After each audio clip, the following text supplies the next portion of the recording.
मसीह में भाइयों और बहनों, आज चर्च कैलेंडर इसे एक साधारण बुधवार कहता है, लेकिन हमारे लिए कोई भी दिन सचमुच साधारण नहीं है। हर पल, चाहे वह कितना भी छोटा क्यों न हो, अनुग्रह लेकर आता है जब हम उसे मसीह में जीते हैं।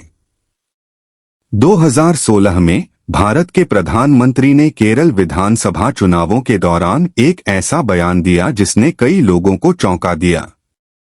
उन्होंने केरल के आदिवासी समुदायों, जिन्हें आमतौर पर सामाजिक विकास के एक आदर्श के रूप में देखा जाता है, की तुलना सोमालिया से की, जो अकाल और संघर्ष के लिए जाना जाता है।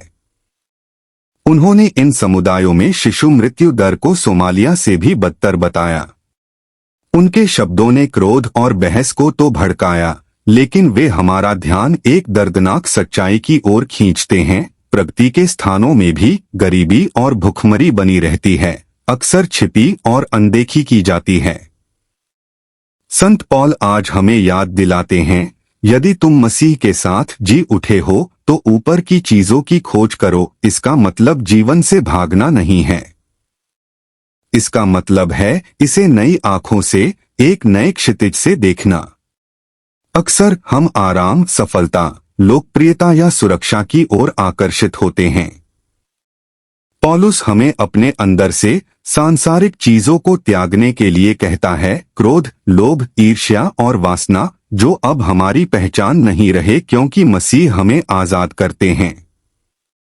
संत ऑगस्टीन के बारे में सोचिए, जिन्होंने सांसारिक सुखों की खोज की लेकिन स्वीकार किया, हमारे हृदय तब तक बेचैन रहते हैं जब तक वे आप में विश्राम नहीं करते। परिवर्तन एक दैनिक यात्रा है जिसमें अक्सर ठोकरें भी शामिल होती हैं, लेकिन मसीह का धैर्य और आत्मा का कार्य एक नई सृष्टि का निर्माण करते हैं।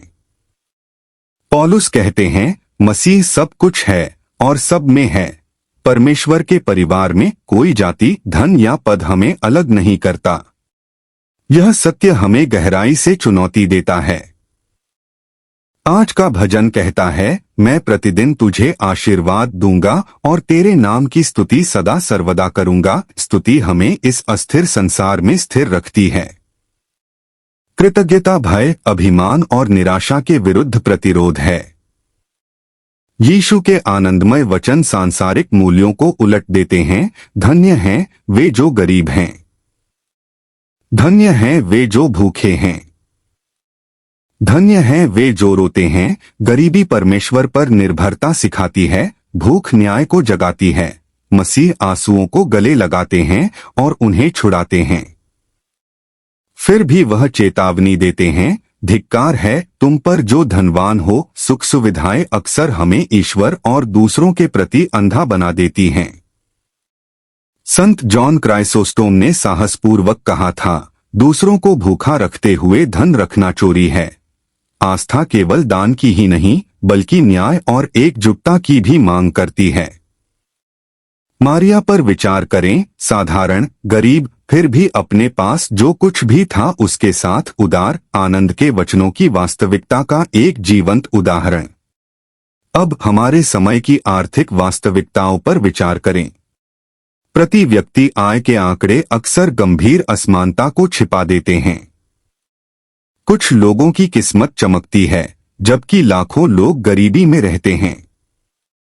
औसत आंकड़े धोखा दे सकते हैं। कुछ कॉरपोरेट हाथों में केंद्रित धन औसत आर्थिक संकेतकों को बढ़ा चढ़ाकर पेश करता है, जिससे गरीबों की दुर्दशा छिप जाती है। यह आर्थिक अंतर एक अन्याय है जो समाज को आहत करता है और सुसमाचार के साथ विश्वासघात करता है। आनंद के वचन केवल बचा हुआ दान देने से कहीं अधिक की मांग करते हैं। वे ऐसे न्याय का आह्वान करते हैं जो समाज का नवीनीकरण करे और प्रत्येक व्यक्ति की गरिमा की पुष्टि करे। केरल की सोमालिया से दर्दनाक तुलना हमें अपने आसपास के गरीबों को देखने के लिए मजबूर करती है, उनकी पुकार सुनने और बदलाव के लिए प्रतिबद्ध होने की चुनौती देती है, सिर्फ सद्भावना से नहीं बल्कि वास्तविक कार्रवाई से। भाइयों और बहनों, पुराने अहंकार को त्याग कर मसीह को अपनाने की यात्रा रोजाना और सामूहिक है। हम अकेले नहीं हैं। संत इस मार्ग पर चले हैं, आत्मा हमारा मार्गदर्शन करती है और मसीह हमें मजबूत करते हैं।